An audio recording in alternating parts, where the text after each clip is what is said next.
So, as a way of just introducing myself quickly to you, I want to give a 1-minute story of my life.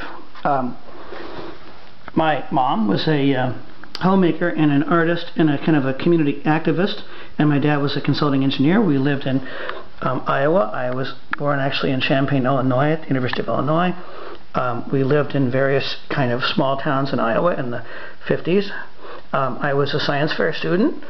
I was also a Boy Scout, and eventually became a student athlete, and was very serious about my half-mile running and my 2-mile relay team. After high school, I briefly went to Williams College and became a hippie. Also, it was after all the 60s, and there were many opportunities other than being in college, and I apprenticed to a neurophysiologist, Dr. Steve Fox, at the University of Iowa, and built domes and read Bucky Fuller, and decided to become a generalist. I eventually went back to school at the Evergreen State College. This is the college, but not me at the time.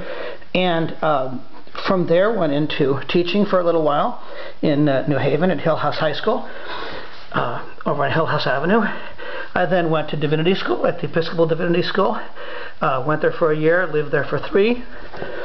Meanwhile, my brother, Charlie, is a horse trainer, and that was his girlfriend Debbie, jockey.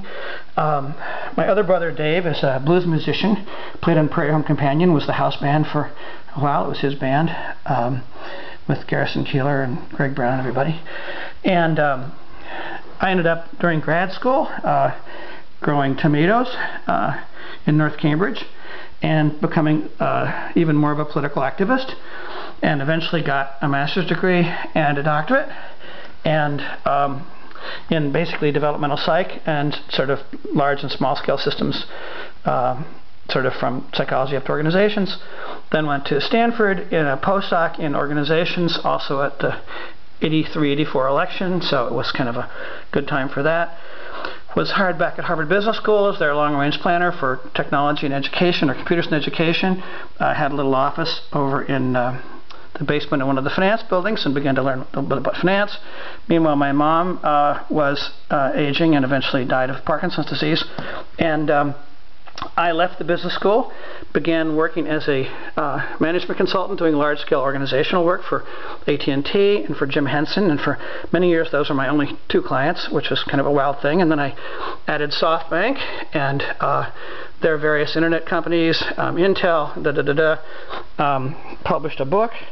The book did pretty well, and I'm proud of it, and it was about sort of ecosystems, putting them together. That's my phone in the background.